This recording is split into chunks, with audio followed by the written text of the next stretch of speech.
Selamat siang, nama saya Cindy Sumanti, kelas 10 IPA 5. Soal saman logam. Saman logam merupakan saman yang ditandai dengan kemampuan manusia yang pada saat itu untuk membuat alat dari logam.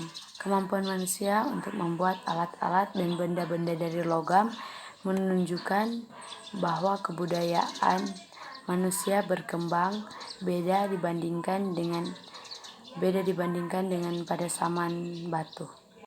Selamat siang, perkenalkan nama saya Gloria Tumbuku, kelas 10 IPA 5. Soal bagaimana aspek-aspek regili dan kepercayaan nenek moyang bangsa Indonesia kemudian dihubungkan dengan kondisi saat ini. Jawaban saya adalah kepercayaan beberapa benda dianggap gaib, tentunya berbeda dengan sekarang. Terima kasih. Nama Angelina Mangkei, kelas 10 IPA 5. Soal berasal dari apakah pembuatan gerabah? Gerabah terbuat dari tanah liat. Cara pembuatan, lumatkan tanah sampai halus, lalu bentuk seperti gerabah pada umumnya.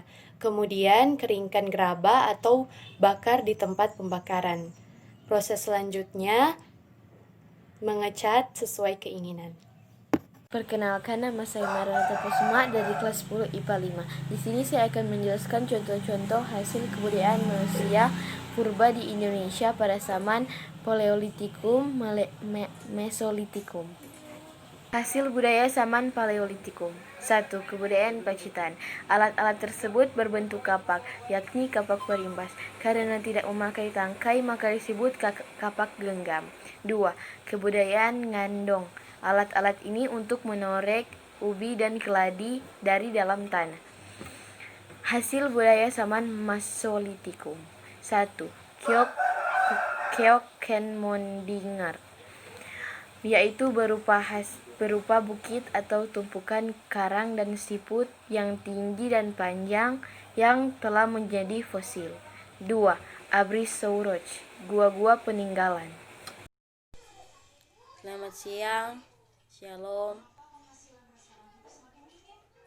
Soal bukti yang menunjukkan bahwa penduduk kebudayaan Mesolitikum adalah manusia bangsa dan dari bangsa Papua Melansoid. Jelaskan apa yang Anda ketahui tentang bangsa Papua. Jawaban: bangsa Papua sudah ada kepandaian dalam membuat rumah yang disandarkan pada dinding goa. Ditemukan pula fosil manusia Papua Melansoid yang merupakan nenek moyang Papua dan Melanesia sekarang. Terima kasih. Selamat siang, perkenalkan nama saya Visita Turang dari kelas 10 IPA 5. Baiklah, pada saat ini saya akan menjelaskan tentang munculnya manusia purba pada zaman kuarter. Zaman kuarter adalah sebuah zaman di mana merupakan sebuah kehidupan manusia yang sempurna dibandingkan sebelumnya. Zaman ini dimulai kira-kira 6.000 tahun yang lalu, di mana pada zaman kuarter ini telah terbagi menjadi dua periode, yakni zaman Pleistosen atau Diluvium serta zaman Holosen atau Aluvium. Di sini saya akan memberikan dua ciri-ciri manusia pada zaman kuarter. 1. Sudah adanya manusia modern atau Homo sapiens. Kedua, keadaan alam saat itu masih perawan liar atau juga labil. Sekian dari saya, selamat siang. Selamat siang, nama saya Nazario Polii, kelas 10 IPA 5. Siapakah yang menemukan fosil Pithecanthropus erectus? Jelaskan profilnya. Manusia Jawa atau Homo erectus paleojavanicus adalah jenis Homo erectus yang pertama kali ditemukan. Pada awal penemuan, makhluk mirip manusia ini diberi nama ilmiah Pithecanthropus erectus oleh Eugene Du Bois, pemimpin tim yang berhasil menemukan fosil tengkoraknya di Trinil Ngawi pada tahun 1891. Marie Eugene Francois Thomas Du Bois adalah ahli anatomi kebangsaan Belanda.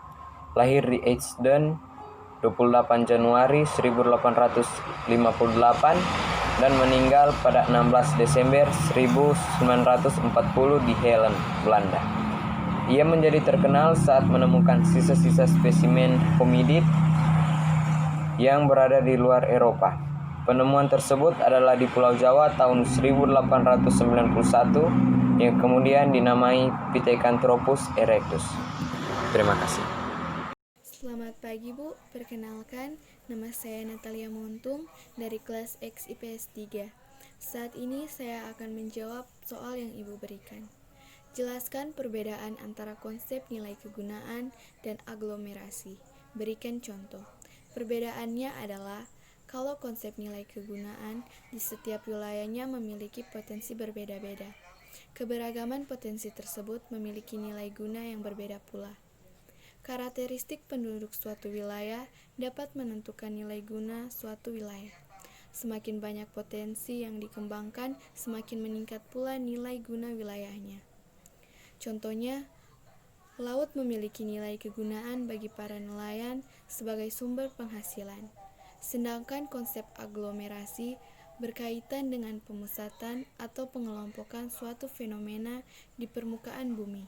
Contohnya, pemusatan kawasan perdagangan di pusat kota. Demikian jawaban saya. Terima kasih.